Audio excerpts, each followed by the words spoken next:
Man, Munchables, I would never dare cut off playoff period like that.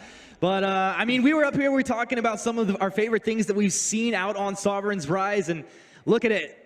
This is one of my favorite things. That is tasty as tasty can be. I can't believe that's on mobile. Like, that's just unbelievable. It's just beautiful. Well, it's happening. You can't deny reality. No, we can't indeed. FlashX is on Jewel here. Shinkaigen on Lance. Vonsi's going to be on Rona. Best Chuck will be on Gwen, looking to play a CP Gwen, and again, Buckshot, more impact now. There are 5 members you could potentially catch in that spread. Let's see where these guys decide to play. Yeah, it's very interesting. Both these teams decided to do a little bit of a split on their buffs, taking both buffs down at the same time, so it's actually kind of mirrored. You see Grace down the bot lane, Lucky Bread, and you got Uni on top. Look at the early vision control for TSM as well, or North America, I suppose. Look at the early vision control for North America. That's right. They've looked to get all of those scout cameras down to prevent any potential early jungle steals. Zekan, which buffs are kind of suspect to early invades? I think the crystal buff especially, it's so close to the river. Just peeking your head in, taking a look. Is it still there? If it is, go ahead and take it. So Weapon Gwen, obviously pretty good at bursting people down, but it adds so much to have this CP Gwen here. You can hit Buckshot onto all of these heroes, just do huge chunk potential. Shinkaigen will miss on that first impale, but a Githing wall will land. I can't even imagine to have these huge Githing walls come out now. Flash, defensive rocket lead there. You get away from my Shinkaigen. Just for the lulz.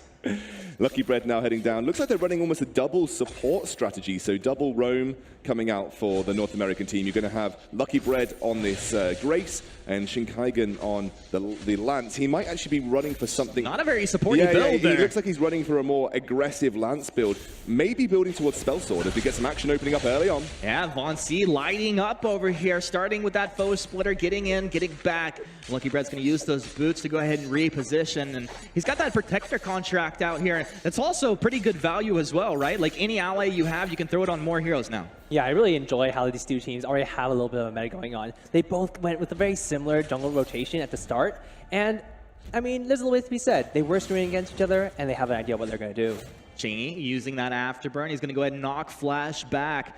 It's really cool to see Flash playing this offensive Jewel here. And it seems like also it's going to be able to do great. Another area of effectability when the Thunder Strike's coming through, and especially on this weapon Jewel, he will be critting people down. Imagine how hard it's going to be for him to get to that backline, though. You've got to get through Core Collapse. You've got to get through a Relentless Pursuit. You've got to get through the Silence, the Ordained, the Fearsome Shade. Like, all that CC. All that CC. Or you just jump through and you say, Lucky Bread, just hit me with that double Divine Intervention. Maybe so. Chuck here and Lucky Bread now sharing experience and pushing this mid lane in. Shinkaigen tried to roam down bot. I really like the way that Lucky Bread pulled that minion wave to the side to allow a bit of space to open up as they push forward to try and deal with Lucky Bread. That was an opportunity for Shinkaigen to look for a gank, but the scout camera went down and he was zoned out and they saw. Yeah, but take a look at these two team compositions. TSM, or North America's team composition, is really built towards diving in on that backline. And on Southeast Asia, they're trying to protect Spaghetti, they're trying to protect Uni, and will he be able to do it? Yeah, they've got a heavy amount of protect there, and again, Uni on this Vox, he can stay in a side lane and push if he wants to, but he can again join the team. 2 different carries that you're going to have to pay respect to. Very similar composition to previous, it just Spaghetti is on Celeste, and this time SNK is not on the Churnwalker, he's on the Catherine instead.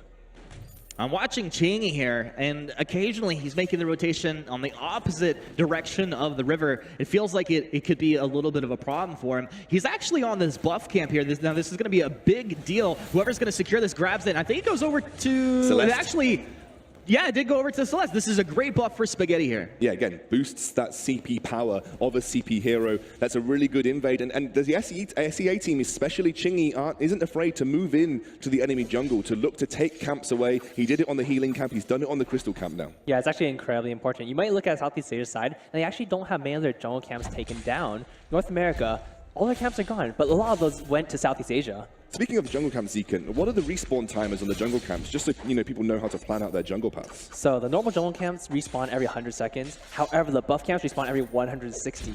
But that may be changed. It may be changed. Again, we've talked about it. There is still 2 months to go until we actually fully release 5v5. Lots of things will change. Models might change. For instance, there's talk about, obviously we know Battletoad is going to be the gold Treant that is now there. You might see changes to the Treants with the buffs. Lots of things can change at this point in time. Just don't touch my Ozo. Don't touch your Ozo. I won't touch your Ozo, I promise. Might buff him, you know, why not? All right, my man. All right, but one of the interesting things right here is both of these teams are playing very slow and very measured. In their scrims, I was watching a couple of them, and they actually rotated out of mid lane quite often, trying to get those ganks on those side lanes. Yeah, it's interesting that really we're seeing what is essentially a 2-on-2 in all lanes, but you have a member. Usually it's the sort of the perceived jungler rotating out of lane, taking jungle camps when they can. It looks like they're actually splitting pressure across. Oh, they found Teza here. Shinkaigen's going to be looking for that impale. It's off the mark. Vainglory putting out a lot of damage, though. The Ordain comes out. Those bad mojos. Teza just stands his ground. It's a pretty nice sustain for him. He hangs out in the lane. SNK just ready to peel. Look at that championship Catherine skin, too. That's pretty hot. Well, you know, Ooh. You watch the stream, you get it for free, my friends. Seems good. Seems good, man. All right, looks like North America trying to defend their bot lane against Southeast Asia's aggression, but this does mean Uni on the top lane is completely open. Yeah, I think North America looks to make a play, but Chingy has been all over the map. He has been a roaming god on this glaive. Left, right, and center looking to impact somewhere. Uh-oh. Another impale. Vainglory jumps on in. He's going to start the spin. Teza looks like he's in trouble. Are we going to get our first blood? There you go. North America starting off hot. Wow, 3-man rotate set up by Shinkaigen, capitalized on by Lucky Bread. That chain CC coming out, and no fountain there for SNK right now. Wasn't able to save him beyond that healing flask. As Vainglory overstepped himself, a big Githian wall. SNK has to drop down. Chingy's okay. They don't want to get rooted out, so they kind of back up, reposition, but Vainglory moves in. No fear, just fight. Blows up in his face. Chingy finds the knockback onto Shinkaigen. You see the protector contract coming out of SNK, allowing Chingy to hang out on the front side there. They are potentially being cut off, but I'm not sure Spaghetti wants to fight just yet. They also have the scout camp, so they know exactly where they are. Shinkaigen, he's been knocked back. Is anyone going to flank? SNK doesn't. Solar Storm flies on through. Another Githian wall into the impale. Shinkaigen, he's dropping incredibly low, but so is Chingy. Lucky Bread potentially getting in for the kill. Nah. Holds his ground. That's the fountain out of Lucky Bread, though, and a large cooldown. And SNK bought a fountain in the jungle shop through the middle of that engage to keep Chingy alive in that scenario. Look at this, though, SEA, what they do best, just trying to push onto this turret. They know that objectives are more important than chasing for kills. And this is what they were so good at versus East Asia. East Asia might have had the kill advantage. They might have sought those skirmishes, but they went for those objectives. As Tezzaboy does spy out Lucky Bread heading down towards him. There was a scout camera in the river near Ghostwing, and obviously they managed to see him come down. Absolutely, and one of the great things right here is North America, you see, they have 3 members on the bottom side of the map. Southeast Asia, they have 2 on the top. And it's really up to these teams to rotate properly, figure out where their opponents are going to be, and defend against all these pushes. Zeke, and I want to talk about this as Flash clears out this wave near the turret. You've really made it consistent, jumping across walls. Everything's symmetrical. There's no differences in walls across the 5v5 map than there was in 3v3. Everything is designed to be sort of consistent about what you can jump across, right? Absolutely. One of our big goals was to make sure that there are very clear abilities that will make it over the wall. The ones that look like they will absolutely make it over. The ones that don't will definitely not. It's very straightforward. A lot of damage coming out here down in the bottom lane.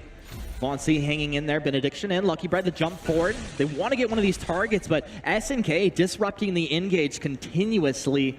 Once again, Chingy, this is the guy that you keep talking about, making the rotations from lane to lane. He's looking for best chuck, but this Squid's pretty hard to take down. He goes in, they'll get a little bit of this chip damage onto the turret, and slowly but surely, they're doing pretty good work here.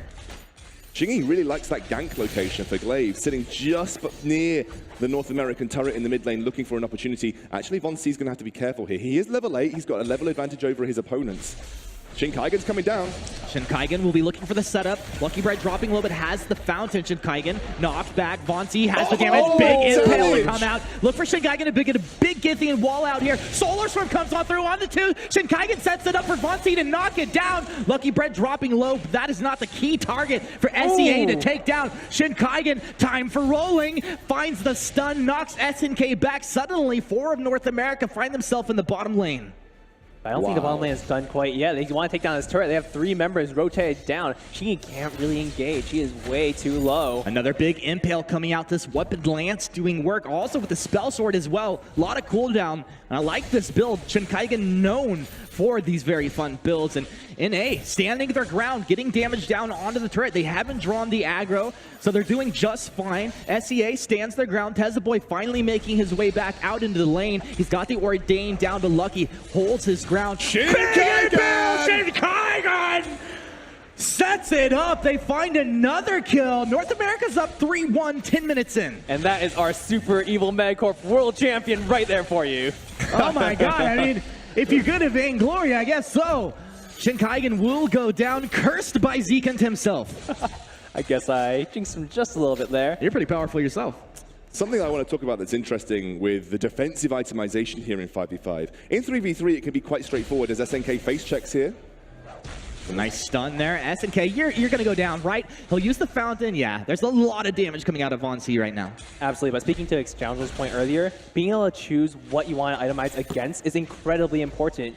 If you know that you're on the back line and there's something that has range and is crystal power, build that shielding. Right. If you're in the front lines and you're getting smacked by a Ringo, get that armor. Exactly, but because the diversity of team compositions offers much more in terms of variety of damage, suddenly it's a little bit harder to know when and where to itemize in defense. Everything gets built up in sort of more complex scenarios. North America, they're going for a quick objective take. You can see there's no vision for SEA. This is going to be a Blacklaw take here, and Chingy maybe starting to sniff it out. No, his eye is on mid. He has no idea. They have no idea. Caught by complete surprise. NA gonna snag that objective. Hey, we knew Jewel in 3v3 was good at taking objectives. Jewel is pretty good at 5v5 at taking objectives too, especially this weapon power. Wow. I love the blue skin when you unleash your own blue side. There you go. This dragon is no joke. Uni, is he caught out here? Thunderstrike will miss a couple autos, a nice knockback. Uni, he can just stand his ground, maybe take down Shinkai-gun. Shin lives through it, and they find another kill. Von C potentially going down. He's spinning. The Divine Intervention, he's got a lot of durability and regen, and plus SEA, they have to get onto this Blacklaw. Blacklaw doing good work. Suddenly, all of the chip damage from SEA doesn't feel so powerful. Lucky Bread moves forward, drops that Holy Nova. It looks like a little bit of a converge here coming in from NA. They've got the turret down, Lucky Bread in.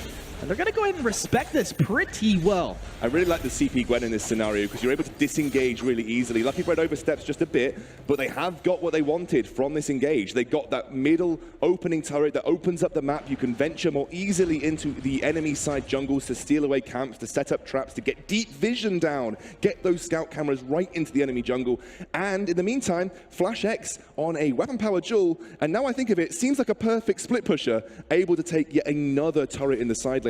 Imagine Flash is probably going to spend most of his time as Jewel, thunderstriking, taking down turrets after turrets. Absolutely, that's such an incredible point because being able to split push very effectively when you know you're up against just one target, when Jewel doesn't need to have her back turn to anyone, she is so incredibly powerful. And there are so many heroes on Sovereign's Rise that are just much stronger or much more effective at their respective roles. Exactly. You have opened the diversity of roles. Suddenly, you know, you had a Jewel on Halcyon Fold. Yeah, she was good at taking turrets, but now she's even better because it's a role that she fits perfectly into because that's a specific strategy that you can employ on 5v5. I hear you say strategical diversity. All I hear is dive, and it's all I want to see out of North America right now. They have the composition to do it. They have advantage. We've seen split push, but also splitting of objectives and taking the resources across the map. Cheney over the wall. He'll go ahead and slap Best Chuck, let him know he's there and that he's ready to play some games. Shinkai-gun has made his way over. And can you guys break this down? I'm seeing a lot of spell sword stacking here across the map. Super spell sword stacking. It's a great item if you're heavy on weapon power, but also an ability-focused carry. Things like Glaive, they want to have that afterburn on off cooldown as quickly as possible. Things like Lance want to get that Impale and Githyan wall rolling as much as possible, and they've got those weapon power scalings with them, so it's an interesting item to stack. It's very much burst damage orientated. You go in, you hit hard, you hit once, and get the damage done. Absolutely, but look at TSM, look at North America, getting those scout cams down on the bottom side of the river. They're getting ready for this Ghost Wing. The moment it spawns, you can expect to let them to make a move. Now there's a lot of movement potentials across the map. You can see that some heroes are taking a significant level advantage, specifically Uni and Spaghetti, who have just stuck themselves in the lane, not so concerned with rotating across the map. Von C doing mad work down here in a 2v1. Cheney finally shows up. Von C, he jumps back, stunned up, but Best Chuck's here. Shinkai-gun as well. They block off the Aces High. Fearsome Shade will catch Shinkai-gun. About to have a whoa! Talk about a global ability. Best Chuck, he wants to run back, but he's got big splash damage. 667 damage coming out of that bad mojo. Lucky Bread with Shinkai-gun able to take one of SEA. Shinkai-gun goes down. Lucky Bread got to get back, but he's outnumbered, surrounded by foes, and taken down. 4 dead heroes for North America, and suddenly SEA ready to take this dragon. Yeah, and we thought that North America had the advantage right there. They got to bot lane with 4 members against the 3 of Southeast Asia, but the rotation is coming out from Southeast Asia, where it's absolutely fantastic. The differences that we saw from North America versus Flash? EA. Wait a second, Flash could go for a But steal here. they have that scout come there. Flash doesn't know it. Big red button over the wall. Six! The first That's objective what I'm steal! talking about. The first objective steal of 5v5. Pretty and neat, huh? And it's Flash X over the wall. Big red button, Ghost Claw. Flashy X. Go swing. Go swing. That was incredible. Flash X going in, dropping that scout cannon. This is the incredible part about the vision system. Even as a carry, you can get your own vision down. And something that's understated is scout traps are placed directly where you walk. You have the freedom to place them over walls here. You have the freedom to move them around. It's a little bit more diverse in terms of placing those scout cameras. Absolutely, and being able to drop them in key places. You see North America moving on towards this Black Claw. So they've taken Ghost Wing. Now they're going to use this buff to their advantage to move in and take Black Claw as well. SEA knows what's happening, but can they contest this one? SNK trying to get in position. Will look for Chingy over the wall. Spaghetti throws in the Solar Strike. They want it. Tears on through. It's going to be secured by Shinkaigen, the super sub himself. Chingy has fallen. North America blowing this game open. SNK will go down as well. Suddenly, Black Claw descends upon the mid lane. North America have taken 3 kills and will now look to push potentially into the base of SEA. Wow. Wow, that's amazing from North America. They're going to get a push here. And remember, Black Claw is stronger if you take it later into the game, so he has the ability to be more aggressive in the siege. And North America are going to look to fully exploit that right now. Flash X had done very little in terms of participation all game. He had spent that side lane pushing those minion waves, pushing the turrets, and then one heroic play has brought North America right back into this game and potentially even looking to finish it off in a short space of time. Yeah, absolutely. Taking that Ghost Wing really allowed them to take Black Claw without taking too much damage. Southeast Asia, they came in full of fight. They were able to put a lot of pressure on North America, but it just wasn't enough. Now Von C's playing games in the bottom lane here, so he's splitting up what the advantage out of SEA as full team.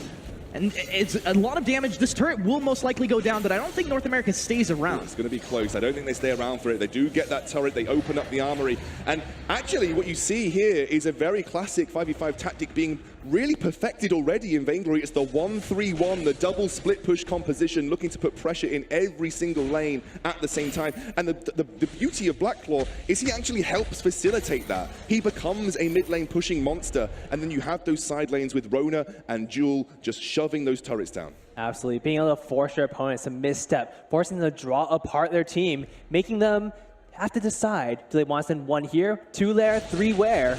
They have no idea. I've actually thought about this composition even more, Humanist, and it's beautiful. Rona is great 1v1. Jewel is great 1v1. Then you have a CP Gwen in the mid lane along with a Grace and a Lance. They have long-range disengage. They can consistently push the enemy back if they try to engage upon them, and that allows them to be very, very sort of, I guess, careful about how they approach their own mid lane siege while you have these 1v1 monsters in the side lanes performing this 1-3-1. Absolutely, and with both Rona and Jewel being able to jump away from the fight, if they do get ganked, they'll be okay. Super mobile. Yeah, Chingy, he does have a ton of spell swords though, so being able to chase them down, it could happen. Okay, I mean, there's so much action happening on the map. I barely have a moment to actually realize how beautiful some of these things are. I mean, there's these statues like in the jungle here, the glowing orbs. It's just like eye candy for me. Yeah, I mean, like I said, it's almost impossible to believe this is on mobile. And the beauty of it, Zekan, is you've optimized it for everybody that can play 3v3 on their device, can play 5v5, right? Yeah, absolutely. Anyone who has 3v3 on Vainglory on their phone right now or on their device, you know, go and play 5v5 when it comes out. And just to add to that a little bit, this is not even final. The art team has so much more to go. When you see this release, it'll be even more epic. NA, good rotation to take down a singular split pusher of Uni, but SEA are biting back with the split push of their own. They're going to get 2 turrets here as Chingy picks up the bot lane tier 1, but NA are straight onto the back. Chuck looking to put pressure down. Now you see the rotation from the backside there, and it feels like it's an easy gank, but Chingy, he knows the rotation through this jungle. After burn over the wall, you're not going to chase this guy down. Shinkaigen's opened up with a Crucible here. It looks like it is going to eventually move into that double supportive style. And, you know, in some ways that feels necessary in 5v5 because of all the different types of CC that you have to negotiate. This could be a big fight, though. 2 members not here for SEA. NA go in. Yeah, they jump in. A big stun onto SNK. He turns around. Blast Tremor blocked off. You can tell North America ready for that one. And now suddenly 5 heroes for North America to the 3 of Southeast Asia. Will be 4 soon as Vox joins this fight. Lucky Bread dropping low, uses the fountain. They turn around, Changy is popped. Remember, Flash X, he's still on Ghost Wing over here. What? He's all business. Solar Storm's gonna come on through. I don't even know if they can actually Flash still stay. X. Yes, they can. Teza Boy down. North America's roasting SEA. Oh no, it's a disaster. Spaghetti's the only member alive. And that was an incredible play coming out from North America. They knew there was a gigantic minion wave pushing their bot lane. They had to force something. They actually lost a turret. And they're going for Black Claw again now. It looks like it's Flash trying to solo out Black Claw by the rest of the members of North America, try and push these lanes back. They want to set up a slow push in the side lanes, then work with Black Claw once it gets released. This is huge from North America. SEA have got a very spaghetti-orientated composition. He is a hyper carry. Here goes Flash. And that is the power of Joy there, being able to tank up all the damage as long as her heavy plating is facing forward. Someone needs to nerf Flash at this point. I think like he's too OP. And we talked about macro tactics. We talked about Flash X's understanding of the game. This is starting to show here. Vonsi also has great experience in these kinds of situations too. And a lot of shot calling probably going on for North America right now as they have a huge advantage to try and push this game in for a win. There's Black Claw marching down. Flash is in the side lane. Flash is up top. I mean, you're going to deal with this huge dragon running. Why wouldn't you try to kill this dragon marching down your middle lane? And North America's here with 4, but Flash is up in top. Uni's going to try and dissuade that push, but this is going to be the Armory taking damage now. Vayne Crystal wants some of this. It's going to start throwing out attacks as well. Lucky Bread tanks those up on the front side. A big red button, not the big damage source for the Jewel, but he hangs out, doing damage from long range here.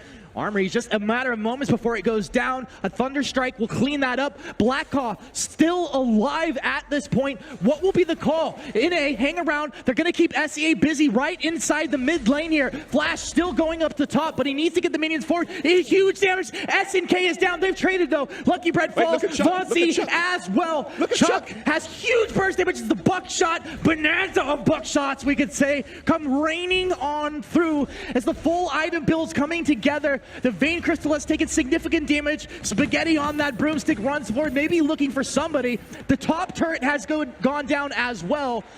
SEA hanging on by a thread. And this is exactly how you use these game-ending objectives. You take the Ghost Wing, you make sure you have that buff, you make sure any fight that you take will go in your favor. And then you get the Black Claw pushing down mid lane and let you split up. Your opponents, they need to decide. Do they want to engage you? Do they want to take down Black Claw? If they take too long, they just lose. You just don't see this in the 3v3 iteration of Vainglory. You don't see this tactical diversity. In 3v3, you are forced to teamfight to end the game because you have a singular lane to push through. In this, you don't need to teamfight. You can push on every single lane. And Bestchuck was doing a great job of stalling and slowing out the SEA members with that CP Gwen while disengaging himself, allowing Flash X space to go and push that top lane. SEA were torn between Black Claw and dealing with Flash, pushing that top lane. You talked about the strategy that Flash brings to the table, and I think that's a really good point. I mean, a lot of times you want heavily mechanically players with heavy mechanical ability on your team, but you might just have a mastermind who maybe doesn't stack up the way Vonsi does, but can make those shot calls in the moment. It's so big here. Exactly. It's not all about mechanical skill now. Suddenly your game sense, your game knowledge, the way you approach the game becomes that much more important. There is a role for everybody. You might not be that monster that 1v1s everybody, but you could have the brain for 5v5. And that's showing here, you know, across all of these members. Yeah, absolutely. And that is very, very important. You don't have to be a mechanical god. You just have to outplay and outthink your opponents. Be one step ahead, and that's all you need. Objectives will be coming up fairly shortly. 24 minutes in, North America up into the top lane at this point. Now they've taken this base turret down. They want to get into that armory and take that down as well. It means that lane will automatically push forward just naturally. Yeah, SEA caught off guard here, no vision, and they actually have to back off and get their Shinkaigen goes in. Impale, the Githing Wall knocks them back. They don't have the stun Cheney though. He's going to be back on the Best Chuck. Best Chuck, huge damage. If he can get back in, that's exactly what North America need. This armory taking big damage. It's down, well, maybe just 55% or so. But yeah, it's okay. He goes down, but his team, they want to take the armory. It's worth it if they can get it, and they've taken it down. They've lost two, but if the rest of their team can stay alive, this is still a big win for them. Lucky Red winds up for the Holy Nova. Maybe he regrets that one, but it's going to be okay for NA. Wow, that's exactly what North America wanted. They just wanted to take down the armory. They've got 2 lanes pushing as Shinkaigen goes to deal with the bot side, but Ghostwing has spawned, and Blacklaw will shortly after. SEA look to exploit the man advantage they have and take the objective that might land them back into this game. Yeah, this is where you have to question, did North America extend too far? Yeah. Did they push a little bit too far? They took down the armory, but Southeast Asia, with this Ghostwing, they might be also going for the Blacklaw. Remember, Best Chuck has got a very high damaging ability like this. Look at the pressure he's putting on with just that buckshot. They have to be so careful, SEA, right now. Ooh. Oh, Best Chuck, you got a lot of damage, but you are incredibly squishy. Shinkaigen, show me something here. Show me something, Shinkaigen. All right, he's not going to pull the trigger on that one. Can't blame him. Scary situation when you're dealing with 5 members of SEA. And they're going straight for Blacklaw now as well. Lucky Bread yet to respawn. Blacklaw is going to be the focus of SEA, pulling exactly what North America did against them. This could be a game-ending push for SEA, remember. They can take this and run with it in the mid lane. However, Southeast Asia, their Vayne Crystal is completely exposed. North America, they have a lot of options here. They can go for a potential backdoor. Exactly, the backdoor is real. You have 2 lanes pushing in favor of North America as well right now. If North America can hold on here, they are in a good position to try and get their way back in. And this is also, I mean, there's so many reasons why Vision's incredibly important, but especially in moments like this. SEA, yeah, they have a massive advantage, but if someone does sneak back in there, exactly like Lucky Bread, now, I'm curious if he's gonna, yeah, he's just gonna drop some vision and get out. Oh, Lucky Bread, that's not the one you wanted, bud. Well, he has his boots to try to get out. They might lose Lucky Bread here for nothing. He's going to be stunned up and taken down, but NA are on that Blacklaw. You'd say it's nothing, but they are on that Blacklaw. And if they do manage to take it down, and you have to look, Flash X, he does have the teleport boots. They are ready. Flash X has got teleport boots. A Jewel, so good at taking down objectives, so good at punishing huge amounts of damage. Flash X was looking for the opportunity, and Lucky Bread, I think, was trying to set up for it. So what units can you teleport to on the map? I mean, do you have to have something for it? And maybe is that why the scout cam was getting put down? Absolutely. Scout cams, minions, structures. You can teleport to most allied things. You can't teleport to Blacklight, you can't teleport to heroes, but almost everything else. All right. It makes a whole lot more sense now, maybe why that deep scout cam was going down. SEA still riding that Ghostwing buff at this point. That's pretty scary as they march on forward here. Look how diverse builds have become here. Spaghetti's gone for a 5 CP item build, knowing that he's got plenty of protection to back him up. He might feel that he doesn't even need a reflex block for how hard it is to get through that front line that the SEA roster has. Now keep your eyes up in this top lane. That lane is pushing forward and it will naturally do so. SEA cannot afford to just let that move on its own.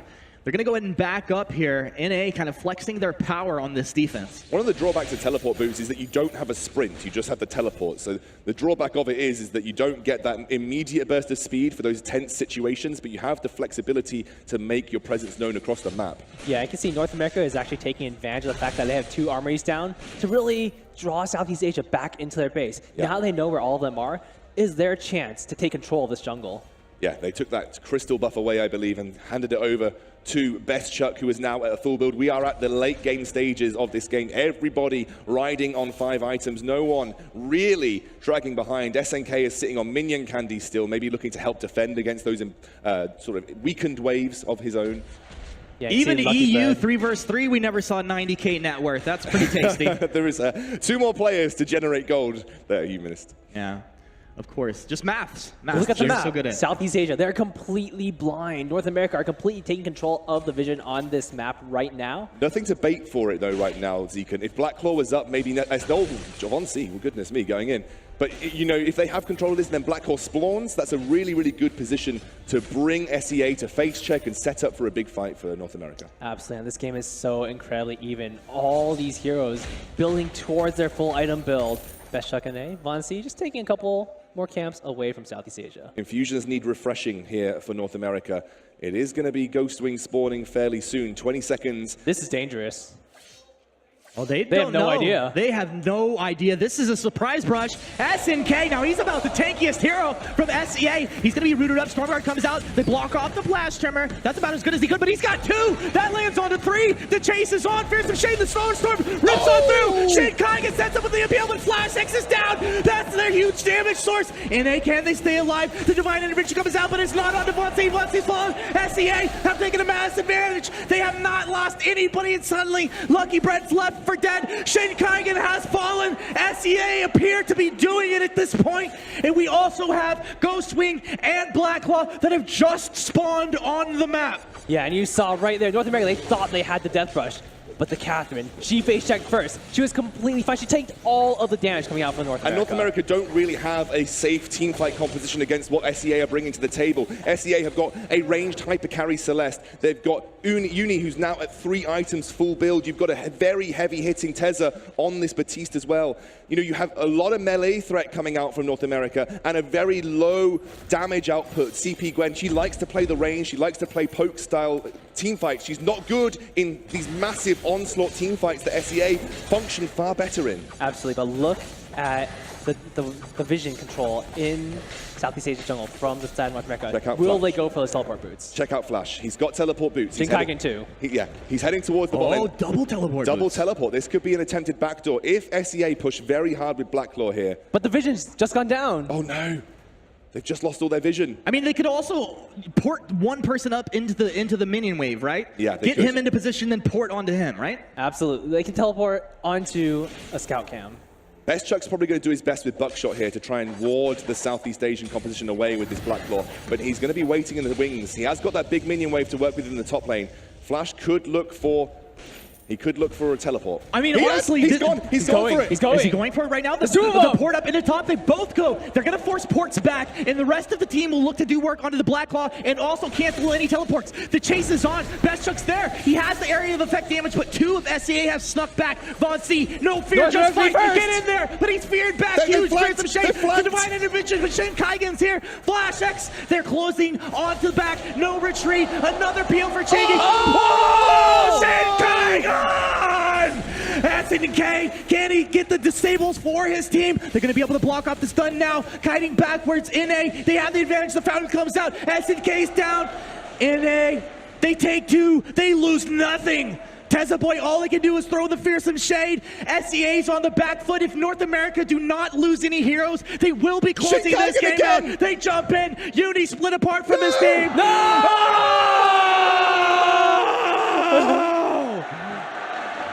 And that was epic. I mean, that was probably just too many impales getting hit. Shin Kaigen went way too hard there. Oh my word. I couldn't handle it. That was incredible play coming out from both of these teams. Oh. It looks like they're still going. I think it was just our spectator side because Flash is still in the game. It looks like North America is still going in. We'll jump straight back in. We'll jump back in. Shin's being a good sport. He's like, I don't know. Should I kill him? Should I end the game? Leave him alone for a little bit. Not exactly sure. Obviously, things were getting pretty intense right there. I mean, were mistakes made? Were these guys? Was North America just outplaying their opponent? We're back. The Blacklaw's pushing. Blacklaw's pushing. The Bang Crystal. Oh. But they have to get back. Now they can't get in there and actually finish with this push. Suddenly, we're at 33.5 minutes, and this game is still very much alive. Okay, Blacklaw died. Blacklaw's down. All right, and here we reset. North America, that's an incredible play coming out from them. They were able to teleport behind enemy lines, force people to recall, and then flank the remaining members. Yeah, that was the key part. I mean, it drew Southeast Asia back. 2 members back to deal with the North American teleport, and then they saw the back happen, so they knew they hadn't stopped everybody from backing. They then flanked onto the Celeste, the key target from Southeast Asia. Shin Kaigen set up with some amazing impales, and they were able to take down the key hyper carry from Southeast Asia, but it wasn't enough to push on to the Southeast Asia Crystal, and we are still in the game. still going for another objective rotation with Ghostwing landing in 20 seconds. This is going to be an all-out brawl for this objective. Very much so, but now we have these deep scout cams in for North America, and you have to be concerned now. Flash. They pull the trigger, they're on to Flash. This is a big jump in here. Flash X stunned in. He's taken down. The Divine Intervention cannot keep him alive. Lucky Bread watching in Look at horror. Monsi. Best Chuck, though. He's moving in. They're going to Monsi, keep Chicago. SEA alive. This is the Rona and the Lance up in the top lane, though. Keep your eyes on that minimap. Best Chuck will go down. Lucky Bread just has to buy time. Just has to buy time. Won't be Lucky enough. Bread. Just has to buy It's so much time. gonna be They're valuable. going for The it. impact. They're going on for with it. Foes I can't Killer. believe They're it. getting on the Vein Crystal. Will be Can they enough. stay alive, Monsi? He's going down. The Vein Crystal down on 20% health. Shinkagen, he can't do it. It's not enough. He's taken down. Now SEA, can they, what do they do? Do they push? Do they take Ghost? We have time to end the game. They've got an open Vein Crystal in the middle lane right Those there. respawns are way too long. I mean, Flash X is up in 20, but I don't know if it's going to be enough. SEA are going to run straight down the middle. You can do it, Lucky Bread, for North America. Be the hero. Be the hero, Lucky Be Bread. the hero. Lucky Bread, no! SEA, do it for your home crowd. They're in. They're onto the Vein Crystal. They have the damage. Solar Storm comes on through. And why not? It just makes sense. SEA, make the plays.